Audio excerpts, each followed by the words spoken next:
Do you remember the feeling of hearing the intense guitar sounds of the song Misirlou playing for the first time? In 1994, the film world changed forever when Quentin Tarantino released the movie Pulp Fiction. For our generation, it was not just an ordinary cinematic experience, but truly a cultural shock. Most of us know by heart the twist dance of Mia and Vincent, or the haunting Ezekiel 25:17 Bible passage read by Jules.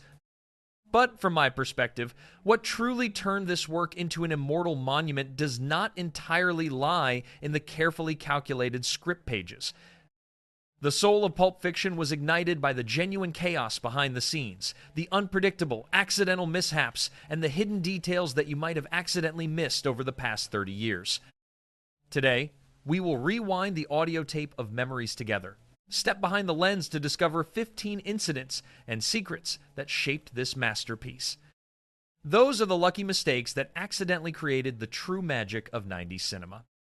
1. The greatest theft, the dancing statue. This is one of my favorite details in Pulp Fiction because it shows the exact Tarantino style of humor. He does not step up to explain, nor does he try to show off that he planted a clever twist. He just quietly places a piece of information in the background, waiting for patient audiences to piece the puzzle together themselves.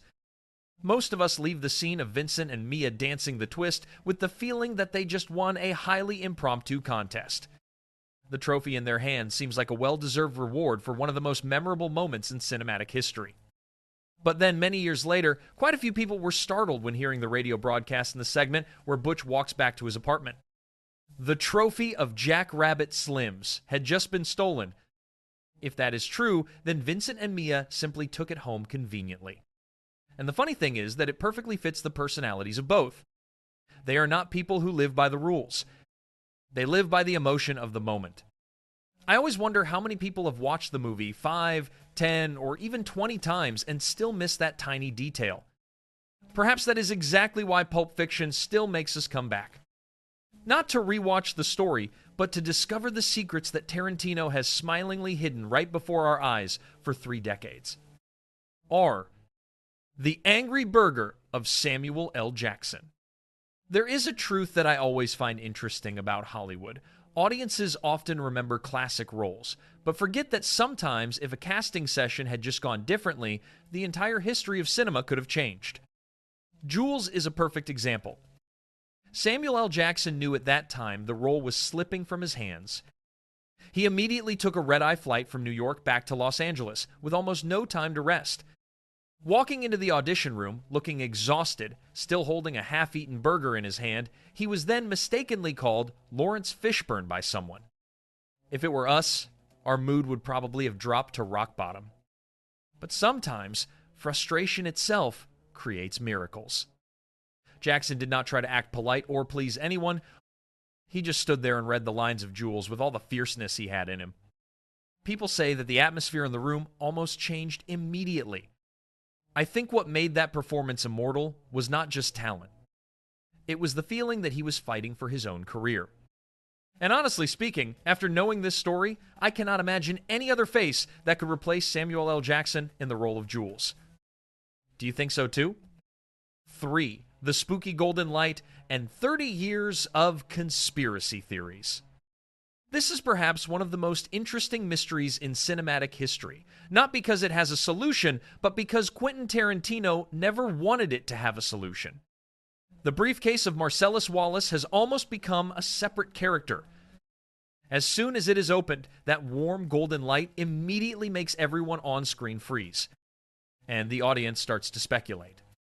What makes me laugh is that the truth behind it is incredibly simple. Inside there are no diamonds, nor is it the Holy Grail or the soul of Marcellus, like hundreds of theories on the internet. It is just an orange light bulb and a battery. But thinking more carefully, perhaps that emptiness is the smartest thing. Tarantino does not sell the audience an answer. He sells us imagination. Each person puts into the briefcase what they consider most precious, and therefore no one has the same answer. Over 30 years have passed, and people are still debating about that briefcase. In my opinion, that is not a sign of an unsolved mystery. It is a sign of a movie powerful enough to make audiences keep talking to each other long after the words "the end" appear. And who knows? Tarantino might have won from the exact moment he decided to put nothing into the briefcase. 4. The seed of the blockbuster Kill Bill. Remember the moment at the Jackrabbit Slim's restaurant when Mia excitedly told Vincent about the failed television project Fox Force 5? We used to think that was just a lengthy piece of dialogue to fill the awkwardness. But no, that was the exact moment a silver screen masterpiece was conceived. The master knife assassin girl that Mia mentioned. You guessed it right. That is the very first embodiment of The Bride. Throughout the exhausting filming days, Uma Thurman and Tarantino endlessly chatted and nurtured the story from this seemingly throwaway line. Uma constantly urged and even pressured Tarantino to turn that crazy idea into a movie. A decade of polishing went by, and the legendary Kill Bill was born. It is amazing to think that one of the bloodiest revenge blockbusters of Hollywood originated from a silly chat over a $5 milkshake. Do you think so too? 5. The Honda Civic running across the universe. If you think Marvel were the first ones to invent the cinematic universe, you are very wrong. Tarantino has been playing this game since the 90s with a super shabby prop, the 1980 Honda Civic. Do you remember the rickety car that Butch drove crashing into Marcellus on the street? The secret here is that it was the personal car in real life of Tarantino from the time he was still an unknown video rental store employee. Despite being completely dented and smashed, this car has never retired.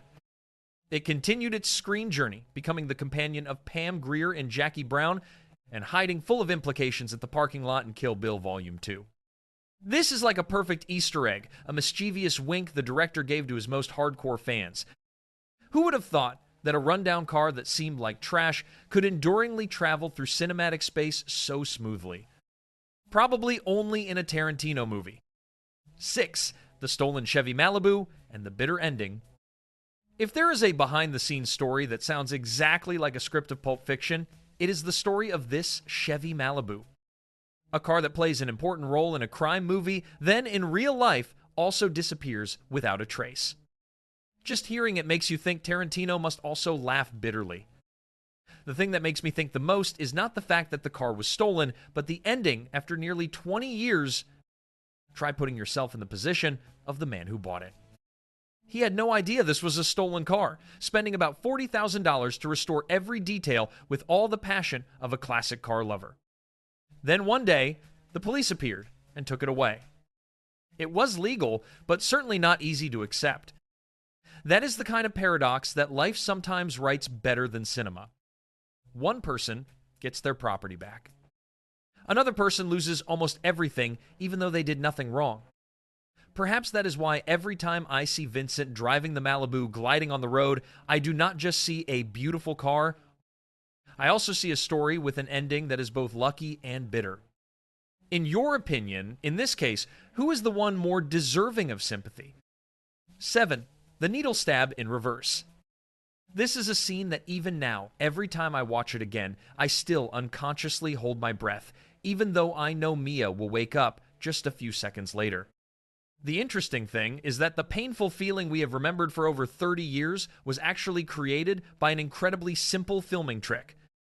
Instead of stabbing the needle down, John Travolta just gently placed it on the chest of Uma Thurman and then jerked it backwards. After that, Tarantino simply played the footage in reverse. It sounds simple, but the effect is astonishing. The stab looks strong, decisive, and makes the viewer flinch as if it happened for real. I really like this detail because it reminds us of a time when cinema still relied heavily on human creativity. No need for elaborate computer effects, just a clever idea and a director who knows exactly what the audience will believe. Perhaps that is also why many scenes in Pulp Fiction still feel more real than quite a few modern movies. What about you? The first time you watched this scene, did you really believe that John Travolta just stabbed the needle straight into the chest of Uma Thurman?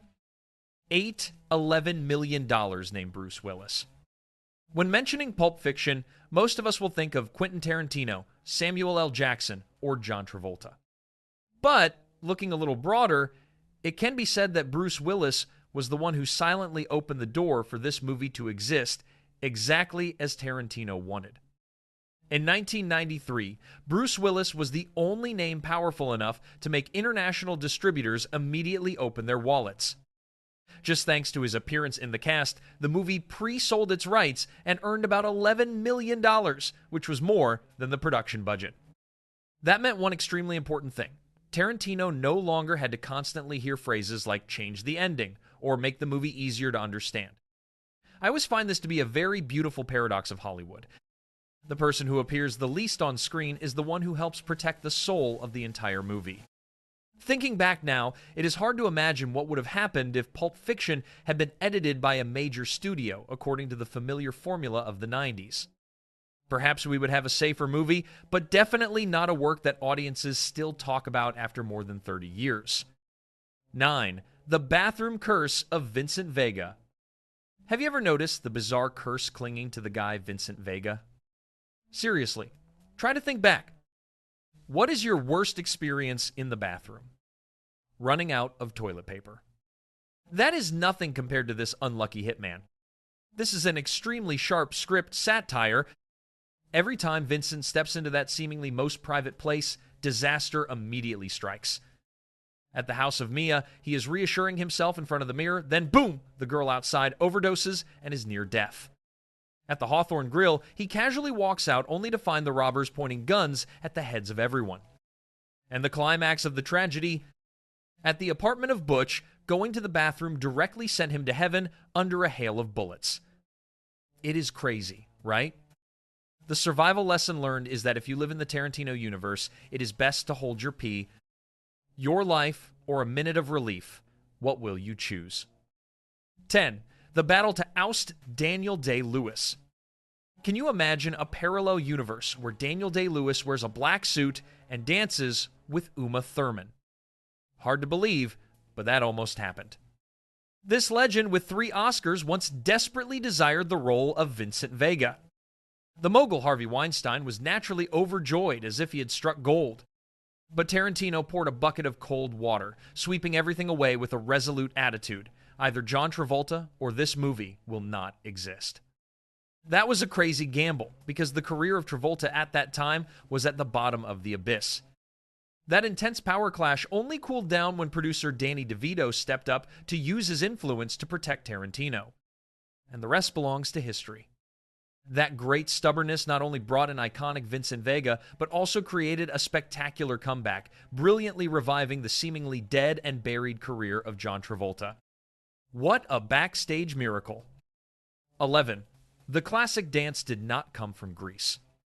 Let us be honest. When John Travolta and Uma Thurman stepped onto the floor at Jackrabbit Slim's, we all immediately thought of the aura of Saturday Night Fever, or Grease, right? It was like Tarantino was honoring the golden era of Travolta. You are completely wrong, guys. The eccentric director actually borrowed the entire DNA of this scene from a corner few would expect, the French movie Bondé, apart in 1964. There is no glamorous flashiness. Instead, it is a loose, quirky dance filled with a reckless attitude. Even more wonderfully, Travolta improvised half of the moves right on the set. When the song You Never Can Tell played, they did not dance to win some silly trophy, they danced for the free heartbeat of cinema. The peak of 90s coolness is exactly this accidentally on-purpose moment. 12. The irony from a cameo actor. Have you ever felt that Quentin Tarantino is a master prankster? If not, look at the most luxurious setting in the movie, Jackrabbit Slim's restaurant, which swallowed $150,000 of the budget. Do you recognize the sullen waiter in the guise of Buddy Holly bringing the steak to Mia? Wait, squint your eyes a little. Bingo. That is none other than Steve Buscemi. This appearance is not just a regular cameo, but a mock of cosmic proportions. Remember in the previous movie Reservoir Dogs, Buscemi played Mr. Pink, the guy who defended to the death the view of absolutely never tipping waiters. Now, karma strikes without missing a beat. The director made him wear an apron, serve tables, and taste the dismal feeling of the service industry. A sharp, sweet irony that only the most perceptive movie geeks would burst out laughing upon realizing 13. The bad motherfucker wallet was a real used item. In the cinematic world, sometimes the most iconic props do not cost a single cent to design. Do you remember the tense final scene at the diner? When Jules calmly asks the robber to open the bag and get his wallet, the one with the words, "bad motherfucker" on it. A detail so outrageously bold and full of street vibe, the audience thought it was an expensive, custom-designed prop. The truth is, that was exactly the wallet director Quentin Tarantino was using every day. He took it out of his pocket and threw it straight to Samuel L. Jackson right before the shot. The words on the wallet are his deep tribute to the classic African-American action movie Shaft from 1971. The story does not stop there. Like a perfectly arranged destiny, exactly 6 years later, Samuel L. Jackson himself starred in the remake of the movie Shaft. The cinematic world is truly that small and magical. 14. The Kurt Cobain rumor is forever just a lie. Do you remember the time when grunge ruled the world? Imagine Kurt Cobain appearing in Pulp Fiction. Sounds like an explosive combination in the pop culture heaven of the 90s, right? Courtney Love certainly thought so. For many years, she spun an urban legend claiming that Tarantino begged her and Kurt to play the drug-dealing couple Lance and Jody. But wait a minute, let us hit the brakes. Tarantino personally extinguished this rumor, fire bluntly. He affirmed that he had never even met Kurt Cobain in real life, let alone inviting him for casting. It was all just the rich imagination of Courtney. Even though the truth is harsh, deep down, are you like me? There is still a tiny corner in our minds secretly wishing if only Kurt had really appeared, bringing a bit of the bitter taste of grunge into the movie. Well, dreaming does not cost money. 15. The fateful book in the toilet. Now, let us go back to the unlucky toilet of Butch for a bit. Have you ever been curious about what book Vincent Vega was glued to while leisurely doing his business before eating a bullet? Let us zoom in on the frame. That is not an innocuous magazine. That is Modesty Blaise, a cheap novel, literally Pulp Fiction, telling the adventures of an assassin. Have you seen the chilling irony here yet? Tarantino is truly an eccentric genius. Just think about it. A professional hitman, engrossed in reading a story about an assassin, right before being finished off by the very target he intended to assassinate. A perfect loop of karma and dark satire. Next time, if you are reading a suspenseful detective story in the bathroom, remember to lock the door tightly. Who knows what the hell is waiting outside? Pulp Fiction remains the clearest proof, showing that sometimes chaos and accidental flaws mold a timeless masterpiece. More than 30 years have passed, and the wild appeal of 90s cinema remains intact in every frame. To me, the imperfection behind the scenes is what makes this film immortal, making us always want to replay that tape one more time. Among those 15 secrets, which piece made you feel the most surprised?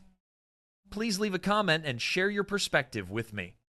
If you love this journey back in time, do not forget to like the video and subscribe to the channel so we can continue to accompany other cinematic legends.